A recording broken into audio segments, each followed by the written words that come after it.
Pater noster, qui es in celis, sanctificetur nomen tuum, adveniat regnum tuum.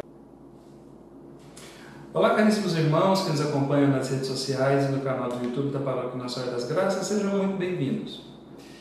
Estamos chegando próximos do Natal.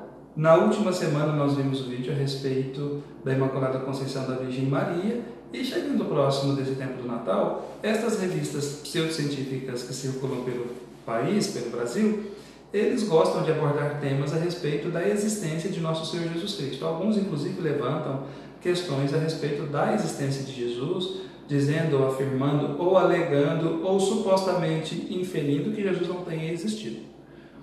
Que Jesus seria uma reedição de religiões antigas, das religiões chamadas religiões mistéricas. Jesus seria, então, simplesmente uma reinvenção das religiões pagãs antigas? Esse é o tema que nós vamos tratar neste vídeo. Qual é a razão dessa iniciativa por trás da tentativa de provar que Jesus não existiu, que Jesus seria um mito ou que Jesus seria uma reedição das religiões mistéricas? Bom, geralmente quando se vai pesquisar esse tema, você encontra muitos estudiosos falando a respeito do assunto. Mas a grande maioria, sobretudo daqueles que levantam dúvidas a respeito da idoneidade e da veracidade da existência de Jesus, se tratam ou de ateus, ou de literatos, ou de pessoas que não estão necessariamente ligadas ao contexto do estudo teológico e exegético das Sagradas Escrituras. Existem estudiosos, porém, que acabam por aprofundar o tema e por confrontar essas ideias. Eu vou trazer aqui alguns nomes de alguns estudiosos que fizeram um estudo aprofundado a respeito da pessoa e da existência de Nosso Senhor Jesus Cristo. T.N.D. Mettinger, da Universidade de Lund, Ronald Lash, filósofo e teólogo, Craig Keener, biblista, Michael Berg, do conselho editorial do Journal of the Study of the Historical Jesus, Paul Meyer, professor de História Antiga, Craig Evans, comentador acadêmico, Bart Ehrman, Michael Grant e mesmo Rudolf Bultmann, um grande teólogo protestante que passou por uma fase cética na teologia. Nenhum desses grandes estudiosos negam a existência de Nosso Senhor Jesus Cristo. Então, o que é que nós podemos dizer a respeito das religiões pagãs antigas e o seu contato com o cristianismo? Será que essas religiões influenciaram a construção da figura, da imagem e da pessoa de Nosso Senhor Jesus Cristo que nós temos acesso nos Evangelhos? Por uma questão de história, parece que essas religiões só eram conhecidas por aquelas pequenas comunidades onde elas eram relevantes. Nenhuma das religiões de mistério, como eram conhecidas essas religiões antigas, tinham preponderância, relevância e alcance para além das suas próprias comunidades. Muito menos as comunidades tinham a intenção de compartilhar os seus conhecimentos com os de fora, com aqueles que não conheciam e não eram iniciados nos seus ritos. São conhecidos apenas pequenos fragmentos dessas religiões. Geralmente, esses fragmentos são trazidos à luz por meio da pesquisa arqueológica, muito mais do que pela pesquisa literária ou pela pesquisa exegética, porque dessas religiões de mistério restam muito poucos textos. O que restam são realmente fragmentos arqueológicos, inscrições em paredes, pedras ou vasos utilizados nos cultos dessas religiões. O que nós sabemos a respeito delas é muito pouco. Todo ponto dessas religiões de mistério é que elas são secretas. Isso é comum a todas. Então, diz Ehrman, é muito pouco para poder se deduzir, são muito poucas evidências para poder se deduzir a partir delas que Jesus Cristo não existiu, ou seria uma invenção, ou uma reedição desses mitos pagãos. Mettinger diz assim: o consenso entre os estudiosos modernos, que é um consenso quase universal entre aqueles que são estudiosos sérios, é que não havia relatos a respeito de deuses moribundos ou que ressuscitaram antes da paixão, morte e ressurreição de Nosso Senhor Jesus Cristo. Esses relatos vão datar do primeiro século, do segundo século ou do terceiro século, o período mais ou menos comum ao advento do gnosticismo.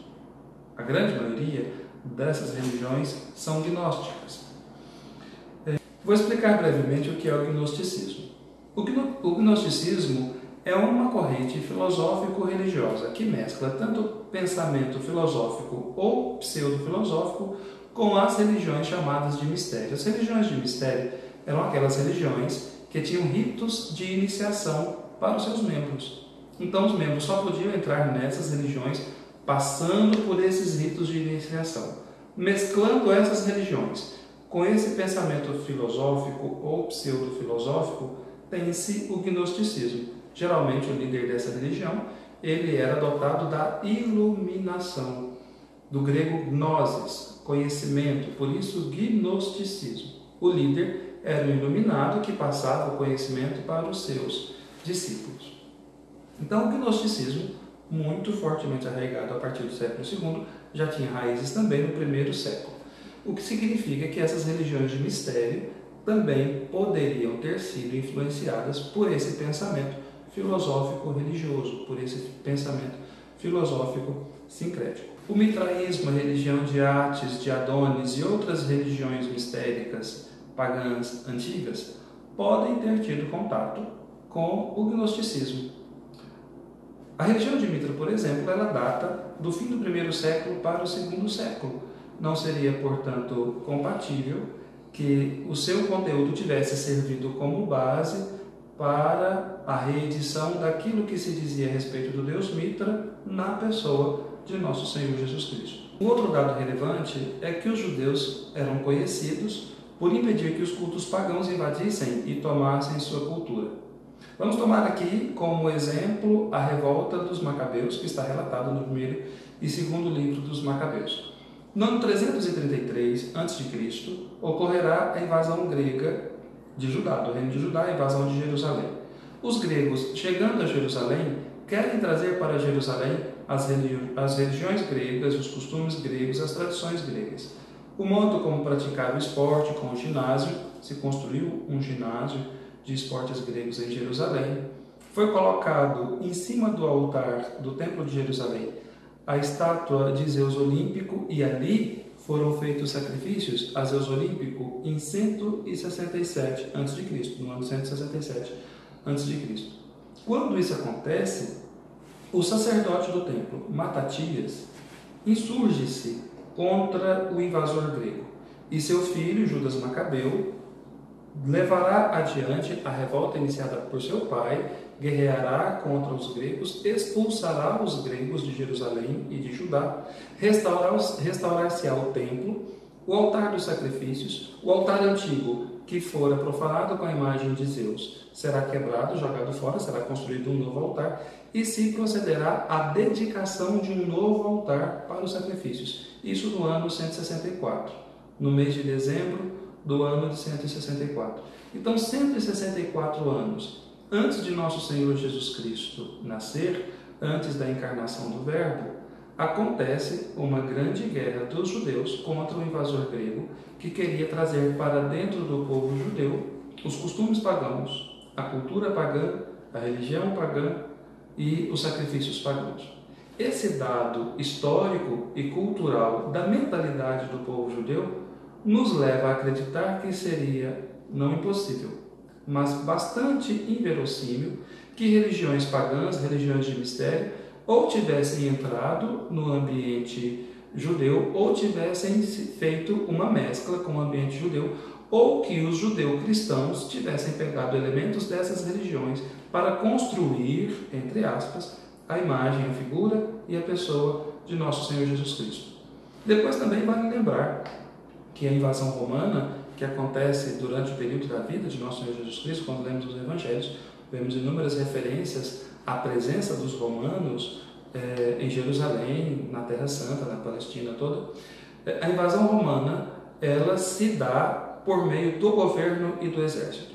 Os romanos não influenciam no exercício da religião judaica, tanto que o Templo de Jerusalém será a grande referência para os judeus durante o período de nosso Senhor Jesus Cristo. Quando a gente vai lendo os Evangelhos, nós vamos percebendo a relação do judeu com o templo. No capítulo 2 do Evangelho de São João, depois mais para o final do Evangelho de São Lucas, capítulo 22, 23 mais ou menos, nós vamos ler, por exemplo, a purificação do templo, quando Jesus faz um chicote, expulsa os vendedores, expulsa os cambistas, os vendedores de bois, purifica o templo, retira dali todo esse pessoal dizendo, olha, não façam da casa do meu pai um lugar, um covil de lobos, um covil de ladrões. Esse pensamento não estava só em Jesus, estava também disseminado no povo judeu, que tinha um grande zelo por sua religião, por suas tradições e por sua cultura. Seria, portanto, inverossímil que elementos pagãos de religiões mistéricas vindas de outros povos e de outras culturas tivessem entrado dentro do cristianismo para mudar a figura, a imagem, a pessoa de nosso Senhor Jesus Cristo, ou para, a partir dessas religiões, se criar uma imagem e se vender, entre aspas, uma imagem de nosso Senhor Jesus Cristo reeditada a partir dessas religiões. O Jesus da história também não se encaixa no perfil de um mito. Em muitos aspectos da vida de Jesus, ele é único. Isso é evidente não só pelos relatos da sua vida, que são diferentes nos 4 evangelhos, ainda que haja nos 3 evangelhos sinóticos um certo paralelo na narração a respeito da vida de Jesus. Alguns elementos peculiares ressalta-se no evangelho ou no outro. Por exemplo, ressalta-se no evangelho de João, ou no evangelho de Marcos, ou de Mateus, ou no evangelho de Lucas.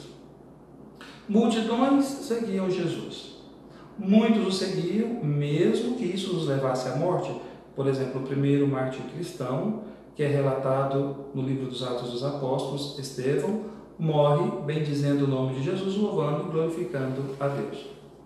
Depois, outro dado relevante é que a morte de nosso Senhor Jesus Cristo causará nos apóstolos, nos discípulos, uma prostração muito grande, uma prostração imensa. A morte de Jesus impacta de maneira particular a psicologia dos discípulos.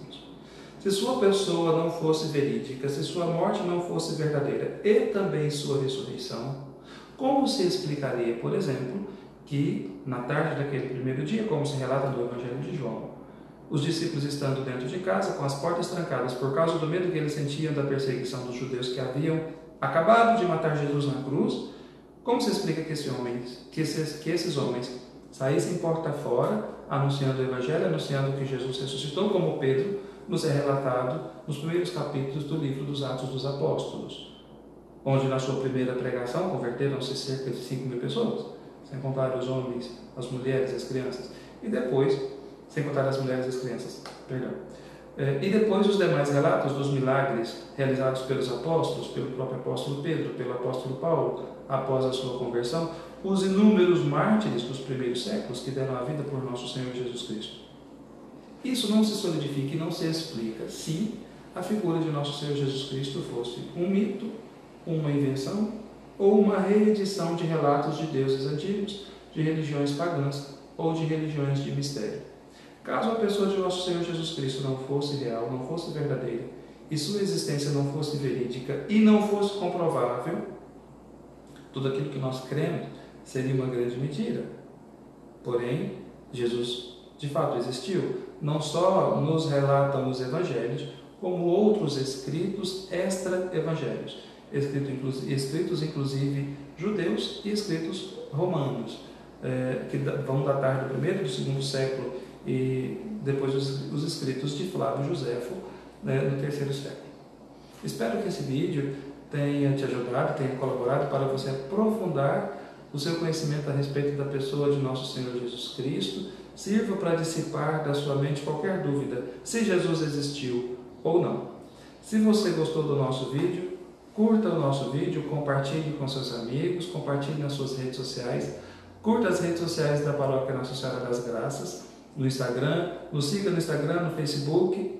Coloque para nós também a sua opinião a respeito desse vídeo. Te ajudou? Foi boa a informação? Então leve essa informação adiante, pode ser que ajude alguém. Muito obrigado pela sua audiência e fique com Deus. Em nome do Pai, do Filho e do Espírito Santo. Amém. Pater noster, qui es in